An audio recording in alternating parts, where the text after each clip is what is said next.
नमस्कार मित्रांनो, मी सुमेध तुमच्यासाठी घेऊन आलोय महाराष्ट्र सेट परीक्षा 2025 पेपर क्रमांक 1. आजचा प्रश्न 44. चला प्रश्न वाचत काय आहे, काय विचारलेला आहे बघा. इथे विचारताय, एक बँक गिरायकास मुदत ठेव योजनेतील व्याजावर खालील पर्याय उपलब्ध करून देते, त्यातील कोणता पर्याय गिरायकास सर्वात जास्त फायदेशीर असेल. बँकेवर आधारित एक प्रश्न आहे, थोडक्यात काय गणितावर आधारित एक प्रश्न आहे आणि खालील पर्याय काही दिलेले आहेत, त्या पर्यायापैकी कुठला गिरायकास सर्वात जास्त फायदेशीर असेल ते विचारलेलं आहे. पर्याय बघूयात काय आहेत. तर बघा, इथं पर्याय क्रमांक 1 आहे 10% प्रति वर्षास वार्षिक चक्रवाढ पद्धतीने. बी आहे 9% प्रति वर्षास दर 6 महिन्याच्या चक्रवाढ पद्धतीने.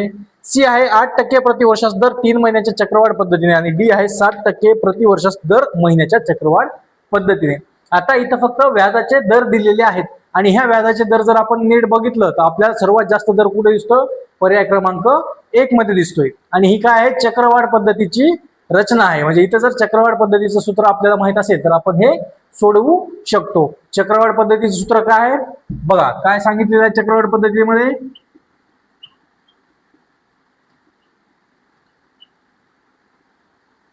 इथं हा जो आर आहे तो काय आहे? हा रेट आहे 10%. हे जे पी आहे ती एकूण रक्कम आहे. आता एकूण रक्कम इथे आपल्याला दिलेली आहे. जर ते काढायचं म्हणलं तर आपल्याला ती रक्कम काही एक समजावी लागते. आता इथं जर समजा ह्या फॉर्म्युल्याने काढायला बघितलं तर इथे म्हणजे तेवढं सांगण्यासाठी खूप वेळ जाईल आणि ते जास्त लेंदी होईल. त्यामुळे हा फॉर्म्युला आहे, ह्या फॉर्म्युल्यामध्ये आपण जर 100 रुपये ठेवले तर 100 रुपयावर आपण जर व्याज काढायला गेलो तर आपल्याला सर्वात जास्त व्याज मिळतं ते पर्याय क्रमांक 1चं. आणि असंही जर आपण व्यवस्थित पर्यायाकडे बघितलं तर आपल्याला सर्वात जास्त व्याज कोणाचं दिसतं? ते म्हणजे पर्याय क्रमांक 1चं. त्यामुळे ह्या प्रश्नाचं उत्तर पर्याय क्रमांक 1 आहे. बघूयात आपण पुढचा मित्रांनो. प्रश्न क्रमांक 85 तुमच्या समोर आहे. बघूयात प्रश्न काय आहे, वाचूयात.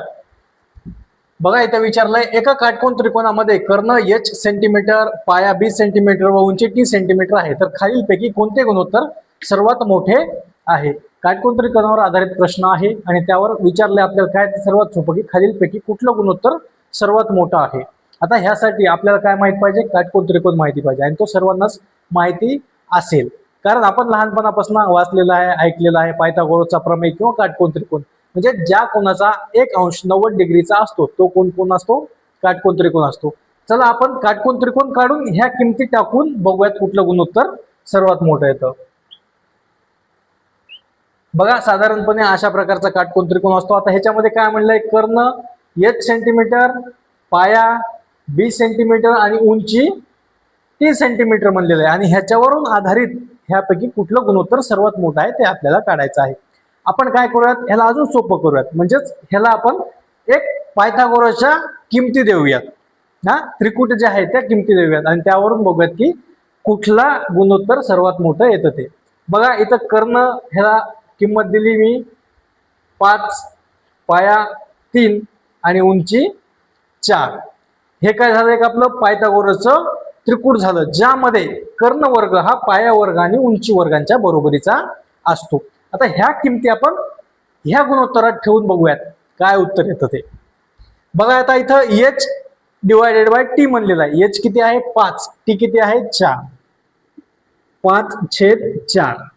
4 पेक्षा 5 मोठे आहेत. कितीचा भाग जाणार आहे? बघा, 1 पॉइंट 1 उरला ते 10 होणार. मग 5 4 दोन्ही 8, परत 2 उरले, परत 0 आला, 5 20 म्हणजे 1.25 चा भाग बसला.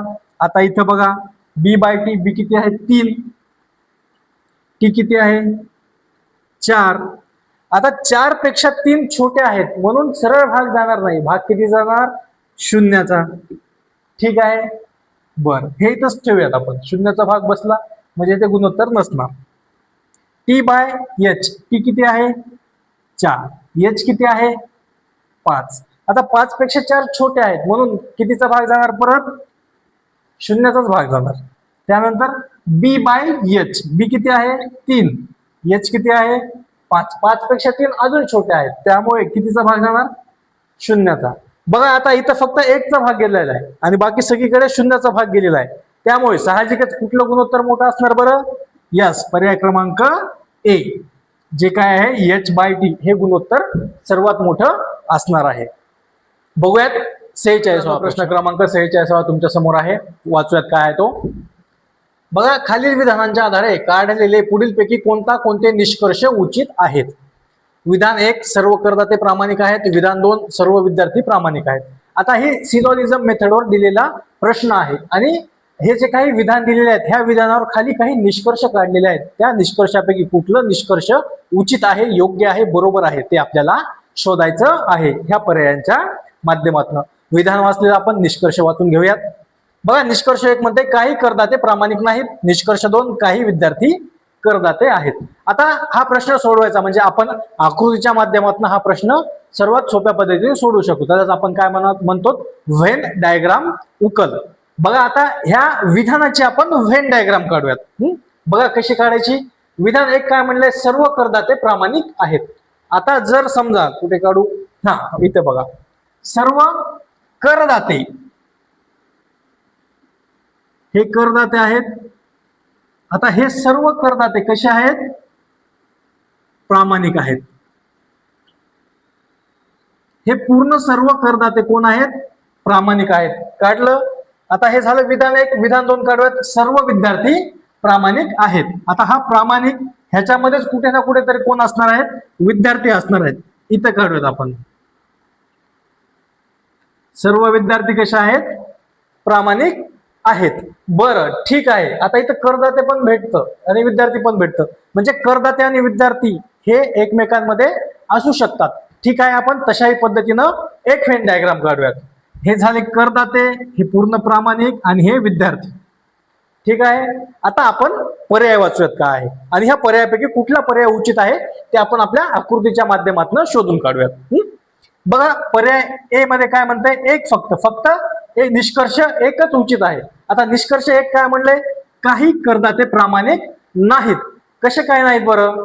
विधानामध्ये काय म्हणलेलं आहे, सर्व करदाते कोण आहेत, प्रामाणिक आहेत. जर विधानामध्ये सर्व असेल तर इथं काही आलं हे शक्य नाही आणि ते आकृतीच्या माध्यमातूनही बघूयात. बघा, आता इथं काय म्हणले, काही करदाते प्रामाणिक नाहीत, परंतु इथं आपल्याला दिसतं की सर्व करदाते कोण आहेत, प्रामाणिक आहेत. ठीक आहे. आणि इथे पण काय दिसतं, सर्व करदाते हे प्रामाणिक आहेत आणि इथं काय विचारलं आपल्याला, प्रामाणिक नाहीत विचारलेलं आहे. त्यामुळे निष्कर्ष 1 आपला बरोबर येणार नाही. 1 नाही. आता इथं 1 जर गेला तर इथलचा हा पण 1 जाणार. बरं, ठीक आहे. आपण दुसरा पर्याय बघूयात, फक्त 2. काय म्हणले, फक्त 2 मध्ये काही विद्यार्थी करदाते आहेत. काही विद्यार्थी करदाते आहेत असं म्हणलेलं आहे. बरं, ठीक आहे. आपण बघूयात. आता इथं तर आपल्याला विद्यार्थी करदाते दिसत नाहीत, त्यामुळे ही व्हेन डायग्राम गेली. इथं आपल्याला दिसत आहात काही विद्यार्थी करदाते आहेत, परंतु ह्या दोन्हीमध्ये कुठलाही आपल्याला साम्य दिसत नाही. ह्या आकृतीमध्ये बरोबर येत नाही आणि ह्या आकृतीमध्ये बरोबर येतं. ह्या दोघांमध्ये साम्य दिसत नाही, त्यामुळे हा देखील पर्याय आपला येणार नाही. बघा, पर्याय सी मध्ये विचारलंय 1 आणि 2 दोन्हीही उचित आहेत. आपण बघितलं इथं बघा, 1 आणि 2 हे दोन्ही उचित नाहीत, त्यामुळे हा पण पर्याय गेला. आणि डी काय म्हणतोय, 1 आणि 2 यापैकी एकही उचित नाही, म्हणजे बरोबर आहे. आपण आपल्या आकृतीनुसार आणि आपल्या विधानानुसार पर्याय क्रमांक डी हा बरोबर येतो की एकही निष्कर्ष उचित नाही. त्यामुळे पर्याय क्रमांक डी आपलं बरोबर आहे. बघूयात प्रश्न क्रमांक 47. बघा, प्रश्न क्रमांक 47 तुमच्या समोर आहे. वाचूयात प्रश्न क्रमांक 47. बघा, इथे म्हणलं, एका स्पर्धा परीक्षेच्या क्रमवारीमध्ये विशाल हा विजयच्या वर आहे परंतु श्यामच्या खाली आहे. मोहन हा श्यामच्या वर परंतु रोहनच्या खाली आहे. विजय हा विशाल आणि अशोकच्या मध्ये आहे, तर वरून तिसरा कोण आहे? सरळ सरळ प्रश्न विचारलेला आहे. एक क्रमवारी दिली, त्या क्रमवारीमध्ये आपल्याला ह्या स्पर्धा परीक्षांच्या विद्यार्थ्यांना बसवायचं आहे. चला सुरुवात करूयात. सुरुवातीपासून बघा, क्रमवारीमध्ये काय म्हणतंय, विशाल हा विजयच्या वर आहे. इथं समजा आपण विजय धरलं तर ह्याच्यावर कोण आहे, विशाल आहे. बर, परंतु श्यामच्या खाली आहे. विशाल कोणाच्या खाली आहे, श्यामच्या खाली आहे. ठीक आहे, लिहिलं. मोहन हा श्यामच्या वर आहे. मोहन कोणाच्या वर आहे, श्यामच्या वर आहे. बर, त्याच्या परंतु रोहनच्या खाली आहे, म्हणजे मोहन रोहनच्या खाली आहे.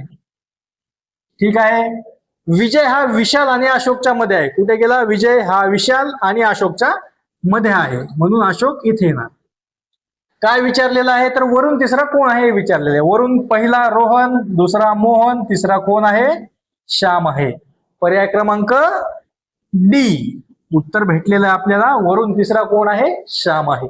बघूयात प्रश्न क्रमांक 48. प्रश्न क्रमांक 48 तुमच्या समोर आहे, वाचूयात. बघा, एका सांकेतिक भाषेत जर मुंबईचे रूपांतर LVLCZJ असे होते तर त्याच भाषेत सांगलीचे रूपांतर काय असेल हे विचारलेलं आहे. बघा, ABCD वर आधारित प्रश्न आहे, सोपा प्रश्न आहे. बघा, मुंबईचं काय रूपांतर झालं ते लिहून घेऊयात आपण.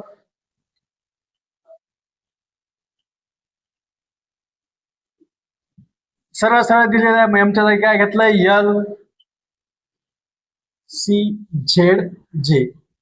आणि तसंच काय विचारलंय, सांगलीचं विचारलेलं आहे. आता ह्यासाठी आपल्याला काय करावं लागणार, ABCD काढावी लागणार. बघा, आपण ABCD काढूयात.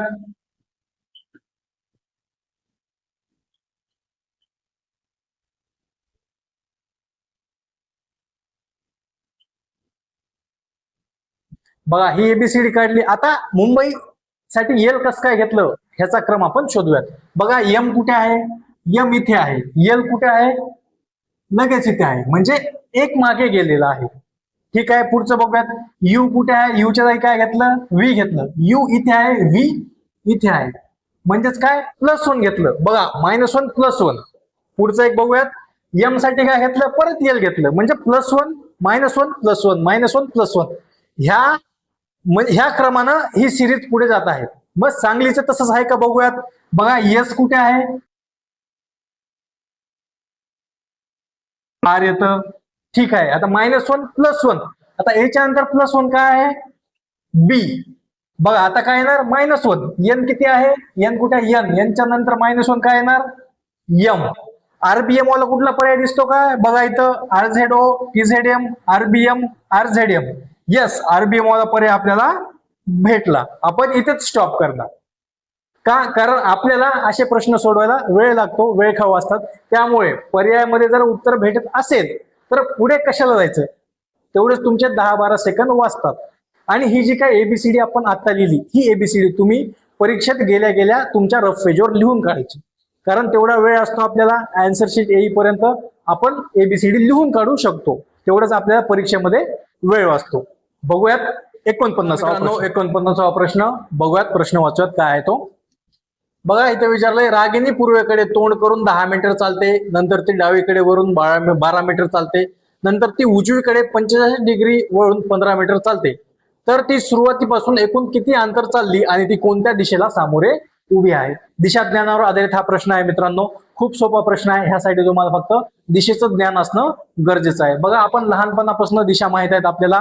सर्वात वरी जी कोणती असते ती कुठली दिशा असते, बघा हे असं आपण बघितलेलं आहे, भूगोलाच्या पुस्तकामध्ये देखील हे असतं. आणि दिशा लक्षात ठेवण्यासाठी सोपं जातं. सर्वात वरी जी असते ती कुठली दिशा असते, उत्तर दिशा असते. आणि ह्याच्याच विरुद्ध बाजूला कुठली असते, दक्षिण असते. बघा, आता पूर्व आणि पश्चिम मध्ये आपलं कन्फ्युजन होतं. तर पूर्व बाजू म्हणजे काय, ज्या बाजूला जापान आहे, म्हणजेच काय, जिथं सूर्य उगवतो. आणि ती बाजू कुठे आहे, जापान, म्हणजे आपल्या हाताच्या उजव्या बाजूला. ही काय झाली आपली पूर्व. आणि अमेरिका कुठे आहे, विरुद्ध बाजूला, म्हणजे डाव्या बाजूला आपल्या हाताच्या, म्हणून ही काय झाली पश्चिम. ह्या झाल्या मुख्य दिशा. आता मधील दिशा कशा ओळखायच्या, तर बघा, आपल्याकडे जिथून पाऊस येतो तो म्हणजे नैऋत्य मोसमी पाऊस.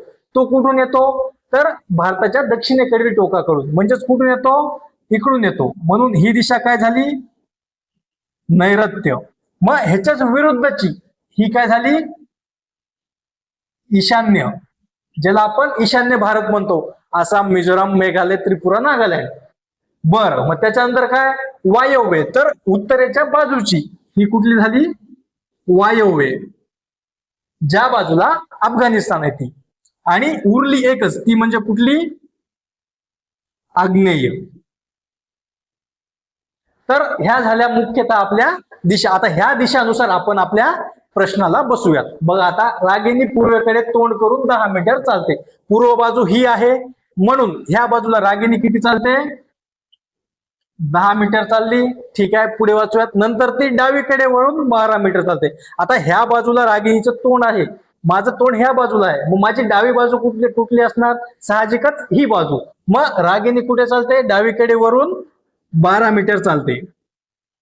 ठीक आहे, 12 मीटर चालली ती. नंतर ती उजवीकडे 45 डिग्री मध्ये वळते. बघा आता उजवीकडे आहे म्हणजे तिचं तोंड सरळ आहे, उजवीकडे म्हणजे ती पलीकडच्या बाजूला वळणार आहे. आता 45 डिग्री म्हणजे काय, आता ही जी स्ट्रेट लाईन आहे ती काय झाली आपली 90 अंश, आणि 45 अंश काय तिच्यात थोडंसं टिल्ट झालेलं, इन्क्लाइन झालेलं, म्हणजेच काय 45 अंश इकडे जाणार. किती 15 मीटर चालणार. चालली तर ती सुरुवातीपासून एकूण किती अंतर चालली हे विचारलेलं आहे, आणि ती कोणत्या दिशेला सामोरी उभी आहे ते देखील विचारलेलं आहे. बघा आता एकूण अंतर विचारलंय, सरळ बेरीज करायची आपल्याला अंतराची. म्हणजे काय 10 आणि 12 किती 22 आणि 15 किती झालं आपलं 37 मीटर. आणि दिशा कुठली आहे बघा, त्या बाजूला तोंड करून उभी आहे, म्हणजेच ह्या बाजूला तोंड करून उभी आहे. कुठली दिशा असणार आहे, ईशान्य. आणि ईशान्य असलेला एकच पर्याय आहे, तो म्हणजे पर्याय क्रमांक 1. आय होप तुम्हाला आजचे प्रश्न समजले असतील मित्रांनो. चालते आपण इथे थांबूयात. इथे आपले जवळपास पेपर क्रमांक 1 2025 MS सेटचे जे काही प्रश्न आहेत ते संपलेले आहेत. आता इथून पुढे आपण MS सेटचा जो काही पेपर 1चा सिलेबस आहे त्याला प्रत्यक्षात सुरुवात करणार आहोत, आणि त्यासोबतच 2024 जे काही PYQ झालेलं होतं त्याचं पण आपण डिस्कशन घेणार आहोत. 2025चं डिस्कशन जसं आपण काही शॉर्टच्या माध्यमातून आणि काही व्हिडिओच्या माध्यमातून तुटकपणे घेतलेलं होतं, तर 2024 आपण तसं करणार नसून ते आपण एक सलग घेणार आहोत. एक किंवा जास्तीत जास्त 2 व्हिडिओज मध्ये ते पूर्ण प्रश्न आपण घेऊयात. बघा आता काही दिवसामध्येच सेटचं नोटिफिकेशन येणार आहे आणि सेट परीक्षा ही होणार आहे तुमची. असं म्हणतायत की जून किंवा जुलैमध्ये तुमची सेट परीक्षा होईल. बघा नोटिफिकेशन पडल्याच्या नंतर आपल्याला फार फार तर 2 किंवा 3 महिने भेटतात. त्यामुळे अभ्यासाला लागा आणि ह्या वेळेस आपण ही सेट परीक्षा नक्कीच काढूयात. ह्या विश्वासानं अभ्यासाला लागा. चालतंय मित्रांनो, थांबूयात आपण इथे. थँक्यू.